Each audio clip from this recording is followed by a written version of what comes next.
Welcome to my channel.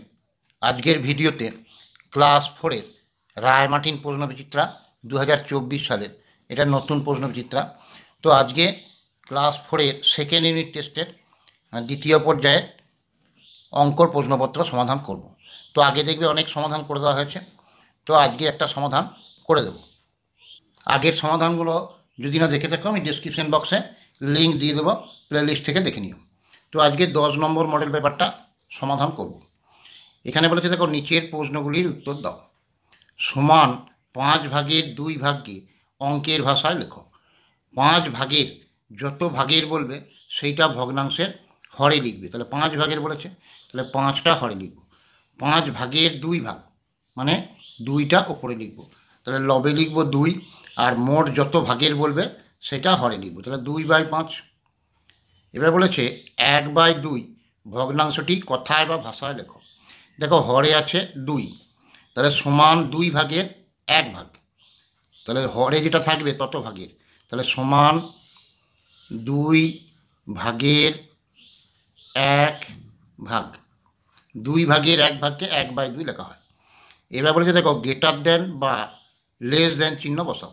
এটা greater than মানে অপেক্ষাকৃত বড়, এটা লেস দেন মানে অপেক্ষাকৃত ছোট। এখানে আছে দেখো 7/10, এখানে আছে 1, তাহলে 7/10 এটা প্রকৃত ভগ্নাংশ। প্রকৃত ভগ্নাংশের কি হয়, লবটা ছোট হরটা বড় হয়, তাহলে এই উপরে লবটা ছোট আছে হরটা বড় আছে, এটা প্রকৃত ভগ্নাংশ। আর একটা হচ্ছে সম্পূর্ণ অংশ। প্রকৃত ভগ্নাংশের মান সবসময় 1-এর থেকে ছোট হয়, তাহলে 7/10টা ছোট, 1টা বড়, তাহলে লেস দেন চিহ্নটা বসবে। এবার বলেছে 18 ও 24-এর সবচেয়ে বড় সাধারণ গুণনীয়ক কত। 18 ও 24-এর সব থেকে বড় সাধারণ গুণনীয়ক হচ্ছে 6। এবার বলেছে 8-এর অশূন্য 4টি গুণিতক লেখো। তাহলে 8-এর গুণিতক মানে 8কে পরপর 1 দিয়ে 2 দিয়ে 3 দিয়ে গুণ করে লিখতে হবে। তাহলে 8-1-কে 8 লিখতে পারি, 8-2 = 16, 8-3 = 24, 8-4 = 32, 8-5 = 40, এরকম অসংখ্য গুণিতক হবে। তো আমাকে 4টে লিখতে বলেছে, তাহলে যে কোনো 4টে লিখলেই হবে। শূন্যটাও 8-এর গুণিতক, কিন্তু এখানে বলেছে অশূন্য গুণিতক লিখতে, মানে শূন্য নয়। এর পরেরটা দেখো, বলেছে প্রদত্ত ছবির কত অংশে রং করা নেই। এখান থেকে একটা ছবি আঁকা আছে, এই ছবিটা দেখো 3টে ভাগ করা আছে, তার মধ্যে একটা ভাগ রং করা আছে আর রং করা নাই 2টো ভাগ। আমাকে বলেছে রং করা নেই কত অংশ, তাহলে মোট যটা ভাগ সেইটা হচ্ছে হরে লিখতে হবে। মোট 3টে ভাগ, এটা হরে লিখলাম।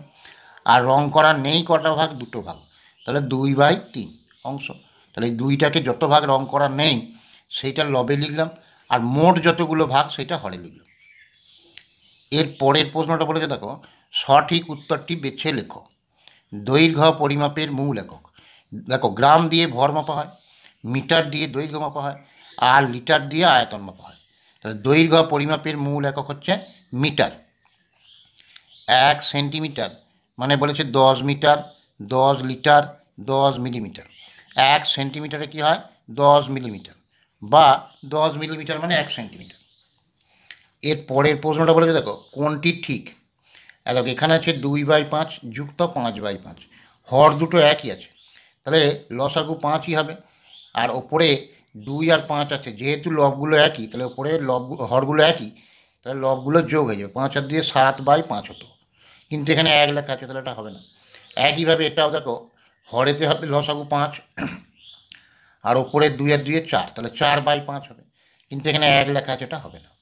এখানে দেখো 5/5 আছে, 5 আর ঘরে দুটোই 5 আছে, তাহলে লসাগু হলো 5, তাহলে এখানে লব দুটো যোগ হয়ে যাবে, 2 যুক্ত 3, তাহলে কত হলো 5/5। 5 1 5, তাহলে 1 হলো, তাহলে এইটা হচ্ছে সঠিক অপশান। এবার বলেছে হর 12 লব 7 ভগ্নাংশটি হবে। হরটা আমরা জানি নিচে বসে ভগ্নাংশে, তাহলে এখানে 12 হর আছে, আর লবটা উপরে বসে 7, তাহলে 7/12। এবার বলেছে 54 সেন্টিমিটার 7 মিলিমিটার সমান কত মিলিমিটার। তাহলে দেখো 1 সেন্টিমিটার মানে কি হয়, 10 মিলিমিটার, তাহলে 54 সেন্টিমিটারটাকে মিলিমিটার করতে হলে এই 54কে 10 দিয়ে গুণ করতে হবে, কারণ 1 সেন্টিমিটার মানে 10 মিলিমিটার, আর এখানে 7 মিলিমিটার যোগ, তাহলে 54কে 10 দিয়ে গুণ করলে 540, আর এখানে 7 মিলিমিটারটা যোগ, তাহলে 47 মিলিমিটার। 1 সেন্টিমিটার মানে 10 মিলিমিটার, তাহলে 54 সেন্টিমিটার মানে 54কে 10 দিয়ে গুণ আর 7 মিলিমিটার আছে যোগ, তাহলে 54কে 10 দিয়ে গুণ করলে কত হবে 540 আর যোগ যোগ 7, তাহলে 547 মিলিমিটার। এবার বলেছে দানের শেখ লেনে রাস্তার কাজ চলছে। প্রথম দিনে 2/5 অংশ কাজ হয়েছে, কিন্তু দ্বিতীয় দিনে মাত্র 1/5 অংশ কাজ হয়েছে। ওই দুদিনে মোট কত অংশ কাজ হয়েছে হিসাব করে লেখো। আরও কত অংশ কাজ বাকি আছে। তাহলে প্রথম দিনে হয়েছে 2/5, দ্বিতীয় দিনে হয়েছে 1/5, তাহলে দুদিনে মোট কত কাজ হয়েছে মানে দুটো যোগ করতে হবে। তাহলে পরে প্রথম দুদিনে মোট কাজ হয়েছে, এখানে আছে প্রথম দিনে 2/5 আর দ্বিতীয় দিনে 1/5। দেখো হর দুটোতে একই আছে 5, তাহলে লসাগু হবে 5। তাহলে এবারে এই লসাগুটাকে এই হর দিয়ে ভাগ, 5কে এই 5 দিয়ে ভাগ মানে 1 হলো, তাকেই লব দিয়ে গুণ, তার মানে 1কে 2 দিয়ে গুণ করলে 2। একইভাবে 5কে 5 দিয়ে ভাগ মানে 1, তাকে 1 দিয়ে গুণ মানে 1, তাহলে কত হলো 2 আর 1 3/5 অংশ। তাহলে দুদিনে মোট কাজ হয়েছে 3/5 অংশ। এবারে যখন অংশ দিয়ে অঙ্ক থাকে তাহলে মোট কাজটা হয় 1 অংশ, মোট কাজ সমান 1 অংশ। এবারে মোট কাজ 1 অংশ, তার মধ্যে হয়েছে কত 3/5 অংশ, তাহলে কাজ বাকি আছে, কাজ বাকি আছে। এই মোট অংশ থেকে যে অংশটা হয়েছে সেটা বিয়োগ, তাহলে 1 বিয়োগ 3/5। এবার দেখো 1 মানে সম্পূর্ণ অংশ, তাহলে 1টাকে আমি লিখতে পারি 5/5, 5 1কে 5 কেটে যাবে, তাহলে 1 লেখাও যা 5/5 লেখাও যায়, 1 মানে সম্পূর্ণ অংশ বিয়োগ 3/5। দুটোরই হরে দেখো 5 আছে, তাহলে লসাগু হবে 5। যেহেতু হর দুটো সমান তাহলে লবগুলো যা আছে তাই বসে যাবে, তাহলে 5 বিয়োগ 3 সমান 5 থেকে 3 বিয়োগ করলে 2/5 অংশ। তাহলে কত অংশ দুদিনে মোট কাজ হয়েছে 3/5 অংশ, আর কাজ বাকি আছে এটা বিয়োগ, মোট 1 থেকে বিয়োগ, তাহলে 2/5 অংশ। এর পরেরটা বলেছে দেখো, তোমার বাবার চা খাওয়ার কাপটি 3 সেন্টিমিটার 4 মিলিমিটার উঁচু, কিন্তু তোমার দুধ খাওয়ার কাপটি তোমার বাবার কাপের থেকে আরও 2 সেন্টিমিটার 8 মিলিমিটার উঁচু। তোমার দুধ খাওয়ার কাপটি কত উঁচু? তাহলে বাবার কাপটা ছিল 3 সেন্টিমিটার 4 মিলিমিটার, আর আমার কাপটা বলেছিল তোমার কাপটা তোমার বাবার থেকে 2 সেন্টিমিটার 8 মিলিমিটার আরও বেশি উঁচু। তাহলে এইটার থেকে এত বেশি যদি হয় তাহলে এটার সঙ্গে এটা যোগ করতে হবে। তাহলে বাবার কাপটা ছিল 3 সেমি 4 মিলিমিটার, এটা বাবার কাপটা উঁচু ছিল। আর তোমার কাপটা বলেছিল তার থেকে আরও বেশি উঁচু, কত 2 সেন্টিমিটার 8 মিলিমিটার।